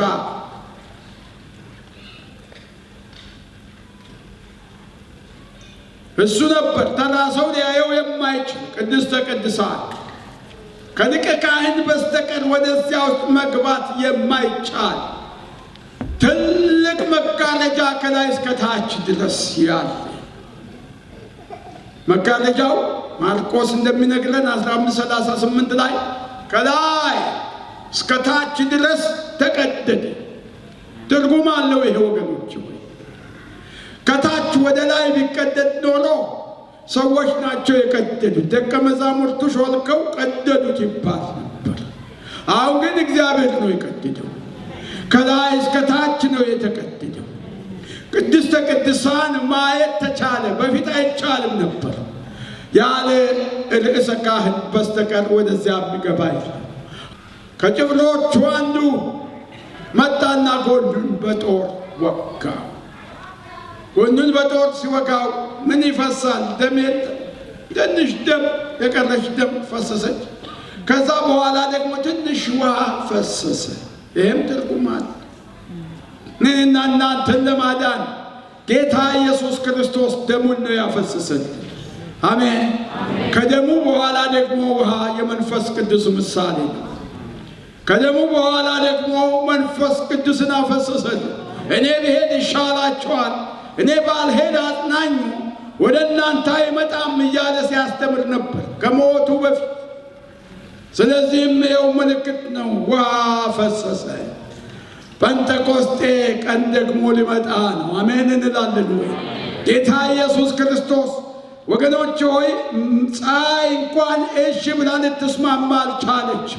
እኔ ከዚህ በኋላ ብርሃን አልሰጥም ነው ያለችው። ብርሃን ከለከለች። መሬትም ልትሸከመው አልቻለች። በሦስተኛው ቀን መሬትም ተፋችው ጌታ ኢየሱስ ክርስቶስ። መቃብር ተሰነጠቁ ተፈጸመ ባለበት ጊዜ ከሞቱ ቅዱሳን መካከል ብዙዎች ተነሱ ይላል እግዚአብሔር ቃል። ተነሱና እየሮጡ ወደ ከተማ ሄዱ። እነዛ ወታደሮችን ሁሉ ይመለከቱ ነበር። ለ3 ቀን ያንን መቃብር ቦታ ይጠብቁ ነበር። ይጠብቃል። የዮሴፍ መቃብር፣ ዮሴፍ የሚባል ሰው በራሱ መቃብር ውስጥ ነው ያስቀመጠው። አይቼዋለሁ። ቦታው ኢየሩሳሌም ውስጥ ትልቅ ድንጋይ ነው አንከባለው አምጥተው መዝጊያ ያደረጉት። በደንብ ነው የተዘጋ። ሰው ያንን ማንከባለል በፍጹም አይችልም። ሴቶች ራሳቸው በ3ኛው ቀን ወደዛ ሲሄዱ ድንጋዩን ማን ያንከባልልልናል ነው ያሉት። ነገር ግን ያንን ቦታ ሲጎበኝ ውስጥ ገባው። 2 መቃብሮች አሉ። 3 ናቸው መሰለኝ መቃብሮች አሉ። ቆየው ካየሁት አንዱ ረዘም ይላል፣ አንዱ ደግሞ አጠር ያለ ነው። አንድ ሕፃን ደግሞ አለ ይመስለኛል። ከዛ በኋላ ይሄ ረጅሙ ጌታ የተኛበት ስፍራ ነው እያለ አስጎብኙ ያስጎበኘናል። ያንን ቦታ አይቼ በፍጹም ጸጥታ ተሞላሁ። ጸጥ አልኩ። ምን እንደሆንኩ አላውቅም። የኔ ጌታ ክብሩን ትቶ ዙፋኑን ትቶ የሰማይን ዙፋን ትቶ መጥቶ እዚህ ላይ ድንጋይ ላይ ተኛ። እዚህ ላይ ተኛ። ያን ጊዜ ክሩሴድ ለማድረግ በየጊዜው ወደ ኢትዮጵያ መላለስ ነበር። ወደ አስመራ እሄዳለሁ። ክሩሴድ አካሂዳለሁ። አትላንቲክ ኦሽን በአውሮፕላን ማቋረጥ ስልችት ይለኝ ነበር። 10 ሰዓት ሙሉ ውያለው። ገጠር ውስጥ ሄጄ በምግብ በመጸዳጃ ክፍል እጦት በብዙ አይነት ችግር ብዙ ኮምፕሌን አድርግ ነበር። ከዛ በኋላ ግን ያን ሁኔታ ካየሁ ብዙ ሁኔታዎች በውስጥ ያለፉና ከዚህ በኋላ ጌታን ሳገለግል ኖ ሞር ኮምፕሌንትስ አለ። ማጉረምረም የሚባል ነገር ከዛን ጊዜ ጀምሮ ከውስጥ የተነቀለ ነው። በብዙ ነገር እናጉረመርማለን። እኔ ጎደለ ያጎደለ እያለ የእኛ ጌታ ግን የከፈለውን ተመልከቱ። በምድር ላይ ሲመላለስ እየተራበ አንድ ቀን በጣም ተራበ። የቢታንያ እህትማማቾች በጣም ይወዱታል የአልዓዛር እህቶች። እነሱ ጋር ነው ያደረው። በማለዳ ግን ሲሄድ ቁርስ አላበሉት። ተራበ ይላል እግዚአብሔር ቃል። ወደ አንዲት በለስ ሄደና አንዳች የሚበላ እንዳለባት አይ ምንም አጣ። አንቺ ዛፍ ከዚህ በኋላ ማንም ከአንቺ ፍሬ አይብላ ረገማት። በማግስቱ ሲመለሱ ደርቃ አዩ። ደቀ መዛሙርቱ እንዴ ትናንትና የረገምካት በለስ ይኸውልህ ጌታ ደርቃለች። ስለ እምነት አስተማራቸው። እዛ የእኛ ጌታ ስለኛ ደኸየ። የእኛ ጌታ እኛን ለማዳን ሲል እርሱ ሞተ። እኛን ለመፈወስ እርሱ ቁስለኛ ሆነ። ክብር ሁሉ ለእግዚአብሔር አሜን እንላለን። ስለዚህ ጌታን የስቃይ ሞት የመስቀል ሞት ስናስብ መስቀልን አንገታችን ላይ ማንጠልጠል፣ ጆሮአችን ላይ ማንጠልጠል፣ መስቀል ያለው ልብስ መልበስ ብቻ አይደለም። ለዛውም መስቀል ያልሆነ ነገር መስቀል የሚመስል ተቀጽላ ነገሮች ያሉት ማለት ነው። እኔ የማውቀው መስቀል እንደዚህ በቃ ሌላ ጣጣ የለም። ኢየሱስ ክርስቶስ እጆቹ እግሮቹ የተቸነከሩበት። ስለዚህ መስቀል ማጌጫ ብቻ አይደለም፣ ወይም ማስተን የምንስመው ነገር አይደለም። መስቀል አርማችን ጌታችን ኢየሱስ ክርስቶስን የምናስብበት። ስለዚህ በጥንቃቄ ልንመላለስ ያስፈልጋል። ብዙ ዋጋ የተከፈለላችሁ ናቸው። ቢሊየንስ ኤንድ ቢሊየንስ ኦፍ ዶላርስ ወይም ዩሮ ቢወጣ ልታገኙ የማትችሉትን ሕይወት ነው ያገኛችሁት በክርስቶስ ኢየሱስ ሞትና ትንሣኤ። ሐዋርያው ጳውሎስ በአንደኛ ቆሮንቶስ ምዕራፍ 5 ቁጥር 7 ላይ ፋሲካችን ክርስቶስ ታርዶልናልና ይላል። ፋሲካን ስናስብ ጌታ ኢየሱስ ክርስቶስ ታርዶልናል።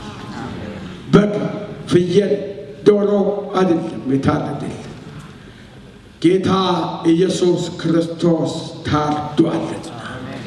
24 ሽማግሌዎች በመንግሥተ ሰማይ ውስጥ ለእርሱ ሲሰግዱ አክሊላቸውን አስቀምጠው ቅዱስ ቅዱስ ቅዱስ ለታረደው በግ እያሉ ነው የሚሰግዱት። ለእኔ ነው ጌታ ይህን ስቃይ፣ ይህን ውርደት፣ ይህን ስድብ፣ የስነ አእምሮ ዝቅተኝነት የደረሰበት ለእኔ ነው፣ ለአንተ ነው። ሞቱን በመናገራችን ምክንያት ወገኖቼ